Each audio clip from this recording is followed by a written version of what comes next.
സുഗന്ധവ്യഞ്ജനങ്ങൾ തേടിയാണ് ഇവിടെ ചൈനക്കാർ വന്നത്, അറബികൾ വന്നത്, യൂറോപ്യൻസ് വന്നതൊക്കെ സുഗന്ധദ്രവ്യങ്ങൾ തേടി വന്നതാണ്. നമ്മുടെ ഈ കുരുമുളകാണ് നമ്മുടെ ഈ നാടിനെ സത്യം പറഞ്ഞ അടിമത്തത്തിലാക്കിയത്.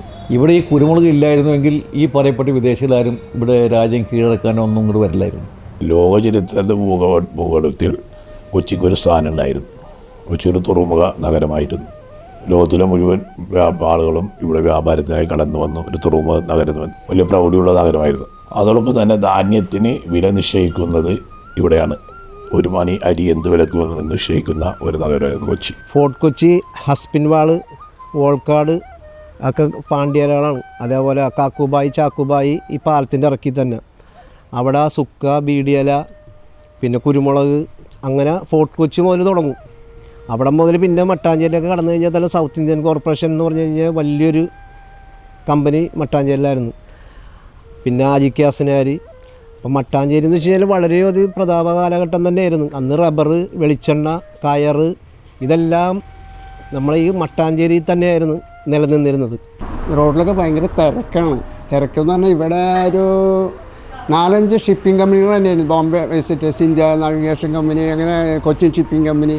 അപ്പം ഭയങ്കര ഫെസിലിറ്റീസായിരുന്നു. ഒരുപാട് ചരക്ക് ഇവിടെ വരും. ഇവിടെ നിന്നാണ് മൊത്തത്തിൽ കേരളത്തിലത്തെ ട്രിവാൻഡ്രം, നാഗർകോവിൽ വരയ്ക്കും, ഇവിടുന്ന് പാലക്കാട്, കോയമ്പത്തൂർ വരയ്ക്കും ഇവിടുന്ന് തിരക്ക് പോയിരുന്നു. അത്രയും കടകളുണ്ടായിരുന്നു. ഓരോ കടയിലും 40-50 സ്റ്റാഫ് ഉണ്ടായിരുന്നു. അതിൻ്റെയൊക്കെ ചെറുപ്പത്തിൽ സ്പൈസസിൽ നമ്മൾ അങ്ങനെ ജൂ ടൗണിൽ നടന്നു പോകുമ്പോൾ ഭയങ്കര സുഗന്ധ സ്മെല്ലായിരിക്കും. ഏലക്കാൻ്റെ ഗോഡൗണിൻ്റെ അവിടെ എത്തുമ്പോൾ ഭയങ്കര സ്മെല്ല്, കുരുമുളകിലൂടെ നല്ല സ്മെല്ല്. അങ്ങനെ ഓരോ അതിന് സുഗന്ധവ്യഞ്ജനങ്ങളുടെ ഒരു വലിയൊരു ഓർമ്മ തന്നെയാണ് എനിക്കത്.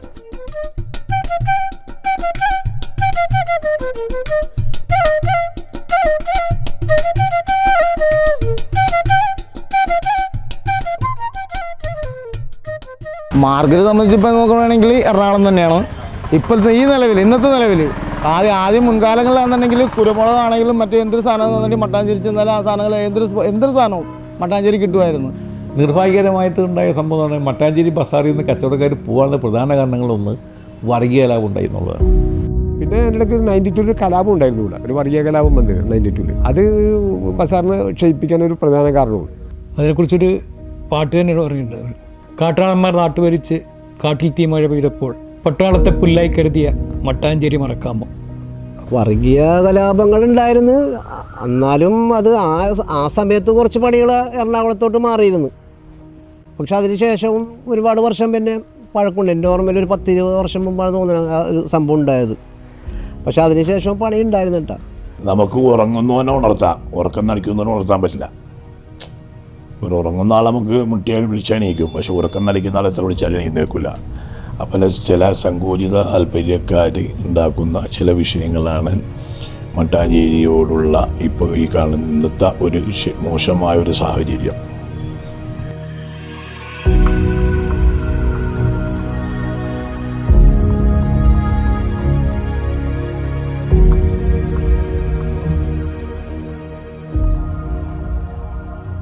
ഇപ്പോഴും ഇവിടെയും മറ്റുള്ള ബേസ് ചെയ്ത് നോക്കുമ്പോൾ ഇപ്പോഴും കുറച്ച് കടകളുള്ളെങ്കിലും ഇപ്പോൾ ഒരു പുറത്ത് പോയാൽ ഒരു 3 വണ്ടി ചെറുപയർ ചോദിച്ചാൽ കിട്ടില്ല. അതിപ്പോഴും ഈ ചത്ത് കിടക്കണ മട്ടാഞ്ചേരി ആയാലും ചോദിച്ചപ്പോൾ കിട്ടും. ഒരു ലോഡായാലും 2 ലോഡ് ജീരകം വരെ ചോദിച്ചാൽ കിട്ടണ കടകൾ ഇപ്പോഴും ഇവിടെ ഉണ്ട്. പക്ഷെ ഇപ്പോൾ വന്നാലും അറിയാം, ആൾക്കാർക്ക് ഇവിടെ എത്തുമ്പം അവർക്ക് മനസ്സിലുണ്ടായിരുന്ന അവരുടെ സ്വപ്നത്തിലുള്ള മട്ടാഞ്ചേരി അല്ല ഇവിടെ. അപ്പോൾ ഇവിടെ എത്തുമ്പം മനസ്സിലാവും ഇത്രയേ ഉള്ളൂ എന്ന് തോന്നിപ്പോവും ആൾക്കാർക്ക്. പിന്നെ പണിയൊക്കെ വളരെയധികം ഇവിടെ കുറഞ്ഞു പോയി ഇപ്പോൾ. പ്രതാപകാലഘട്ടം. പിന്നെ അപ്പുറത്തേക്ക് കടന്നു കഴിഞ്ഞാൽ ജൂ ടൗൺ ഏരിയ. ജൂ ടൗൺ എന്ന് പറഞ്ഞു കഴിഞ്ഞാൽ ഇപ്പോൾ ഈ ഹാൻഡിക്രാഫ്റ്റിൻ്റെ കടന്നു വരവ്, റിസോർട്ട്, അങ്ങനെയുള്ള സംഭവങ്ങളൊക്കെ വന്നു കഴിഞ്ഞപ്പോൾ തന്നെ ജൂ ടൗണിൽ ഗോഡൗൺ തന്നെ ഇല്ല ഇപ്പോൾ. പക്ഷേ മലഞ്ചരക്കിൻ്റെ വലിയൊരു വിപണിയായിരുന്നു ജൂ ടൗൺ. ജൂ ടൗൺ മേഖല പാടെ ഇല്ലാതായി.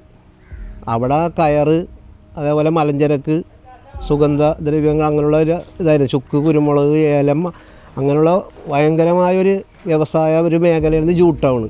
അപ്പോൾ ജൂ ടൗൺ തകർച്ചയിലേക്ക് പോയി. മട്ടാഞ്ചേരിയിൽ ഇപ്പോൾ ഏതായാലും വിരലിലുണ്ടാവുന്ന കുറച്ച് കടകൾ മാത്രമേ ഉള്ളൂ മട്ടാഞ്ചേരിയിൽ. ഒരു ടൂറിസം വികസനമാണ് വന്നത്. ടൂറിസം വികസനം വന്നപ്പോൾ അതിൻ്റെ ഭാഗമായിട്ട് കാശ്മീരികൾ വന്നു, അവർ കുറേ കരകൗശല വസ്തുക്കൾ കൊണ്ടുവന്നു. പിന്നെ അങ്ങനെയൊക്കെയുള്ള ഇപ്പോൾ മട്ടാഞ്ചേരി ബസാറിൽ അധികം കാണുന്നത് കാശ്മീരികളുടെ അല്ലെങ്കിൽ ഇതുപോലുള്ള ഈ കരകൗശല വസ്തുക്കളുടെ വിൽപ്പന മാത്രമാണ്. അവർ ആൻറ്റിക് ബിസിനസ്സുകാരാണ്. ആൻറ്റിക് ഐറ്റംസ് വിൽക്കുന്ന ആൾക്കാരാണ് കൂടുതലും ഈ കാശ്മീരികൾ. അവർ ഇങ്ങനെ കച്ചവടമില്ലാത്ത കടയൊക്കെ അവർ വലിയ വാടകയൊക്കെ എടുത്ത് അങ്ങനെ അവർ ബിസിനസ് തുടങ്ങി. അങ്ങനെയാണ് ഇവിടെ 1, 2, 3, 4 ഇങ്ങനെ പെരുകി ഈ മട്ടാഞ്ചേരി സ്പൈസസ് ഉണ്ടായിരുന്ന സ്ഥലത്തൊക്കെ ഇന്ന് ഹാൻഡിക്രാഫ്റ്റ് കച്ചവടക്കാരായി. കാലഘട്ടത്തിനനുസരിച്ച് മാറ്റങ്ങൾക്ക് കൂടെ സഞ്ചരിക്കുക, ഒപ്പം സഞ്ചരിക്കണം. ഇനിയിപ്പോൾ കുറേ നാൾ കഴിയുമ്പോൾ നമുക്ക് ഇനിയിപ്പോൾ വലിയ ചാക്കിൽ സാധനങ്ങൾ വരാൻ പറ്റുന്നുണ്ടാവുമെന്ന് പറയാൻ പറ്റുമോ? അത് നോക്കണ്ട, അത് മാറ്റങ്ങളാണ്. ഇപ്പം നിങ്ങളെ ഫാദറിൻ്റെ പണി എന്താണ്? ഇപ്പം ചെയ്യോ കഴിയോ? നമ്മൾ മണ്ണിലെഴുതി പഠിച്ചല്ലേ ഇപ്പം എഴുതോ? ഇപ്പം ടാബിലല്ലേ എഴുതണത്. അപ്പോൾ അന്ന് മണ്ണിലെഴുതിയാണെന്ന് കൊണ്ട് കാര്യമില്ല, അന്ന് സ്ലേറ്റിൽ എഴുതിയാണെന്ന് കൊണ്ട് കാര്യമില്ല.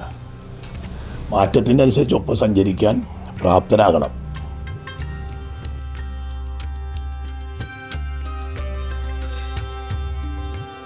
മട്ടാഞ്ചേരി ചരിത്രം നിലനിർത്തേണ്ടത് ആവശ്യമാണ്. പക്ഷെ അതിന് സർക്കാരും ബന്ധപ്പെട്ട അധികാരികളും ശ്രദ്ധിക്കണം. കാരണം ഇപ്പോഴത്തെ കണ്ടീഷനിൽ പഴയ പെരുമ, വ്യാപാര പെരുമ ഏതാണ്ട് പൂർണ്ണമായി പോയി. ഇനി തിരിച്ചു വരാൻ പറ്റുമെന്ന് തോന്നുന്നില്ല. ഇനി ഒരു മട്ടാഞ്ചേരിയിലേക്ക് തിരിച്ചു വരുന്നതിനെ കുറിച്ച് ഒരിക്കലും അതൊന്നും ആലോചിക്കാൻ പറ്റാത്ത വിഷയം. കാരണം ഇപ്പോൾ ഒരു സ്ഥലത്ത് ഒരാൾ പരാജയപ്പെട്ടില്ല, ഒരു സ്ഥലത്ത് നിന്ന് ഒരാൾ പോയി കഴിഞ്ഞാൽ അടുത്ത ഒരു സ്ഥലത്തിൽ പുള്ളി എങ്ങനെയാണ് വിജയിക്കേണ്ടത് അതിലുള്ള സംവിധാനം എല്ലാം പുള്ളി ചെയ്യും. അപ്പം അവിടെ വിജയിക്കാനുള്ള ചാൻസസ് കൂടുതലാണ്. അപ്പോൾ വിജയിക്കും ഉറപ്പായിട്ട്. പിന്നെ എന്തിനാ ഇങ്ങോട്ട് തിരിച്ചു വരണ്ടേ? ഒരുപാട് പണികൾ നഷ്ടപ്പെട്ട് ഇനി തിരിച്ചു വരവൊന്നും കാണില്ല മട്ടാഞ്ചേരിയിലേക്ക്. കഴിഞ്ഞാൽ പല സ്ഥലങ്ങളിലോട്ടും പണികൾ മാറി. ഇപ്പോൾ വിഴിഞ്ഞം തുറമുഖം വന്നപ്പോൾ തന്നെ ഇപ്പോൾ ഒരുമാതിരിപ്പെട്ട ചില പണികൾ ഇനിയിപ്പോൾ ഇവിടുന്ന് പോകുമെന്നാണ് പറയണത്. ഒരു ശബ്ദം ഉയർത്തി ബഹളം ഉണ്ടാക്കുമ്പോൾ ഇടപെടുന്നുണ്ട്, ഒരു സ്ട്രൈക്ക് വന്ന് ഇടപെടുന്നുണ്ട്. അതല്ലാതെ ഉള്ള ഒരു റൊട്ടീനായിട്ടുള്ള ഒരു പരിശോധന നമ്മുടെ ലേബർ ഡിപ്പാർട്ട്മെൻറ്റിൻ്റെ ഭാഗത്തുനിന്ന് എവിടെ നടക്കുന്നില്ല. അവർ മാസപ്പടി വാങ്ങി മിണ്ടാതിരിക്കുക. ഗവൺമെൻറ്റിൻ്റെ മാത്രം കുറ്റം പറയാൻ പറ്റില്ല. ചില ഇടപെടലുകൾ ഗവൺമെൻറ് ഭാഗത്തിൽ ഗവൺമെൻറ്റും താല്പര്യമുണ്ട്, പക്ഷേ ചില സങ്കുചിത താല്പര്യക്കാരുടെ ഇടപെടലുകളാണ്. എന്തായാലും ഗവൺമെൻറ് ഇടതുപക്ഷക്കാരും ആരാലും വന്നു കഴിഞ്ഞാലും നമ്മൾ ടൂറിസ്റ്റ് സപ്പോർട്ട് ചെയ്യുന്ന അതേ രീതിയിൽ എന്താണ് നമ്മൾ സ്പൈസസ് പ്രൊമോട്ട് ചെയ്യാൻ വേണ്ടി സപ്പോർട്ട് ചെയ്യണം. സ്പൈസസ് എന്ന് പറഞ്ഞാൽ നമ്മളെ നട്ടൽ പോലെയാണ് നമ്മളെ കേരളത്തിൻ്റെ, മനസ്സിലാണ്ടോ? അതുപോലെ അത് നമുക്ക് നമ്മൾ നല്ല രീതിയിൽ അത് പിടിച്ചിരിക്കാൻ കഴിഞ്ഞാൽ നമുക്ക് നല്ല ബിസിനസ് കൊണ്ടുവരാൻ പറ്റും. പുതിയ ആൾക്കാർ ഇതിലേക്ക് വരും. 70% ആ പഴയ കാലഘട്ടത്തിൽ 1975-80 കാലഘട്ടത്തിലേക്ക് പോർട്ടിനെ തിരിച്ചു കൊണ്ടുവരാൻ സാധ്യമാവും. ചിലപ്പോൾ അതിൻ്റെ ചേർന്ന് നിൽക്കുന്ന പ്രദേശം എന്ന നിലക്ക് മട്ടാഞ്ചേരി പഴയ ഇതിലും ഒരുവിധം മട്ടാഞ്ചേരി തിരിച്ചു കൊണ്ടുവരാൻ സാധ്യമാവുന്ന എനിക്ക് തോന്നുന്നു. സാധാരണക്കാർക്കൊന്നും രക്ഷയില്ല. ഇവിടെ ഇനി തൊഴിലാളികൾക്ക് ജോലി ചെയ്യാണ്. വേറെ എന്തെങ്കിലുമൊക്കെ മാർഗങ്ങളിലൊക്കെ നീങ്ങും. പിന്നെ കുറച്ച് പണികളുണ്ട് ഇവിടെ, അതുകൊണ്ട് ഇങ്ങനെ പോയിക്കൊണ്ടിരിക്കുകയാണ്.